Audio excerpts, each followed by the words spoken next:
नमस्कार मंडळी, कसे आहेत? सोपी रेसिपीमध्ये तुम्हा सर्वांचं खूप खूप मनापासून स्वागत आहे.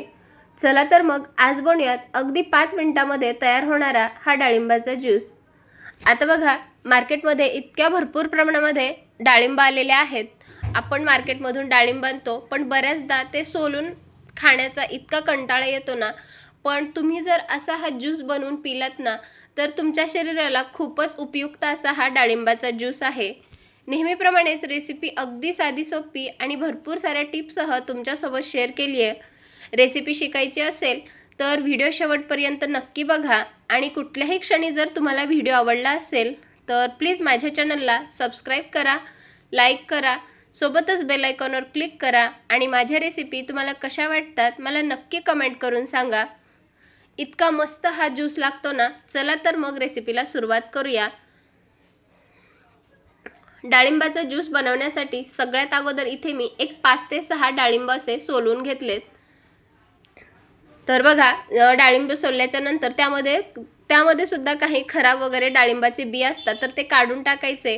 डाळिंब सोलल्याच्या नंतर एका पाण्याने मी स्वच्छ धुवून घेतलाय आणि साधारण इथे मी एक 5 ते 6 असे डाळिंबाचे दाणे सोलून घेतलेत. आता हे आपण वाटून घेणार आहोत, तर त्यासाठी इथे मी जे मिक्सरचं मोठं भांडं असतं ना त्याचा वापर केला आहे. जर तुम्ही कमी प्रमाणात बनवत असाल ना तर छोटं भांडं वापरू शकता. इथे मी ज्यूस बनवत असल्यामुळे मोठ्या भांड्याचा वापर करणार आहे. डाळिंबाचे दाणे मिक्सरच्या भांड्यामध्ये टाकून घेऊयात. आता हे थोडंसं गोड लागावं, कारण डाळिंब जे आहे ते थोडंसं तुरट असतं, त्यामुळे यामध्ये साखर ॲड केली. साधारण इथे मी एक 3 चमचे साखर ॲड केली आहे. सोबतच ह्याची चव अजून वाढावी यासाठी इथे मी अर्धा चमच्यापेक्षा थोडंसं कमी काळं मीठ टाकले. सोबतच थोडंसं पांढरं मीठ सुद्धा टाकून घेणार आहे. यापेक्षा जास्त मीठ टाकायचं नाही, नाहीतर आपला ज्यूस जो आहे ना तो खारट सुद्धा होऊ शकतो. आता यामध्ये आपण पाव ग्लास पाणी टाकून घेऊयात आणि आता आपल्याला हे फिरवत असताना ना अगदी याची बारीक पेस्ट करायची नाही. त्यामुळे काय होतं, जे डाळिंबाच्या बियामध्ये तुरटपणा असतो ना तो सर्व ज्यूसमध्ये सुद्धा उतरू शकतो. त्यामुळे हलकंसं याला पल्स मोडवर ग्राइंड करून घ्यायचं आहे. मिक्सरचं झाकण लावून घेतलं आणि अगदी पल्स मोड करतच याचा आपण हे ज्यूस फिरवून घेऊयात. इथे बघा, मी पल्स मोड करतच याचा ज्यूस असा फिरवून घेतला आहे आणि इथे बघा आपला अगदी 5 मिनिटांमध्ये अगदी मस्त असा ज्यूस तयार आहे. अजिबात इथे आपण कोणता फूड कलर वापरलेला नाही, तरीसुद्धा रंग बघा ना किती मस्त असा आलाय. आता हा आपण गाळणीने गाळून घेऊयात.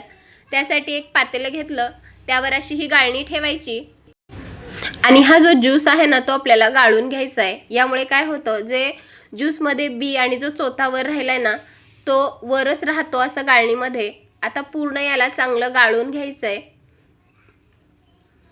डाळिंब खाण्याचे इतके फायदे आहेत ना. जर तुम्ही रोज जरी असा हा डाळिंबाचा ज्यूस पिलात किंवा डाळिंब जरी खाल्लत ना तर यामुळे पोट साफ होतो, तसेच स्किनवर सुद्धा ग्लो येतो आणि बऱ्याचदा बायकांना काम करण्यामुळे ना अशक्तपणा येतो. तर तुम्ही रोज असा ज्यूस जर करून पिलात ना अशक्तपणा सुद्धा दूर होतो. इथे बघा, सर्व गाळणीने मी ज्यूस असा गाळून घेतलाय आणि आता आपण लगेचच एका दुसऱ्या ग्लासमध्ये सर्व करूयात.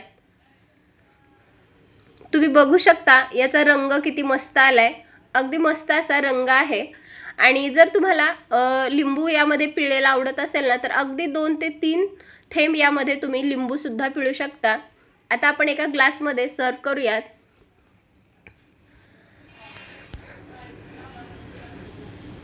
अगदी मस्त असा 5 ते 10 मिनिटांमध्ये हा डाळिंबाचा ज्यूस तयार आहे. पोट साफ होतं, स्किनवर ग्लो यायला सुरुवात होते. रोज जरी तुम्ही असा हा डाळिंबाचा ज्यूस पिलात ना शरीराला खूपच उपयुक्त आहे. हा जो डाळिंबाचा ज्यूस आहे ना तो आपल्या शरीरासाठी अमृतच आहे, शक्तिवर्धक आहे. नंतर यामुळे पोट साफ होतं. तुम्ही सुद्धा असा हा डाळिंबाचा ज्यूस नक्की बनवून प्या. यामुळे ना आपलं शरीरातलं हिमोग्लोबिनचं प्रमाण सुद्धा वाढतं. रेसिपी कशी वाटली मला नक्की कमेंट करून सांगा आणि व्हिडिओ आवडला असेल तर जास्तीत जास्त लोकांपर्यंत शेअर करा. तुम्ही सुद्धा ना असा हा ज्यूस नक्कीच बनवून प्या. तुमचा अनुभव माझ्यासोबत शेअर करा. चला तर मग पुन्हा भेटूयात अशाच एका मस्त खमंग रेसिपीसोबत. तोपर्यंत धन्यवाद आणि मस्त रहा, स्वस्त रहा आणि सगळ्यात महत्त्वाचं चांगलं चांगलं खात रहा. पुन्हा एकदा सर्वांना निवेदन आहे, जर माझ्या रेसिपी आवडत असतील तर प्लीज माझ्या चॅनलला सबस्क्राईब करा. पुन्हा भेटूयात, तोपर्यंत बाय बाय.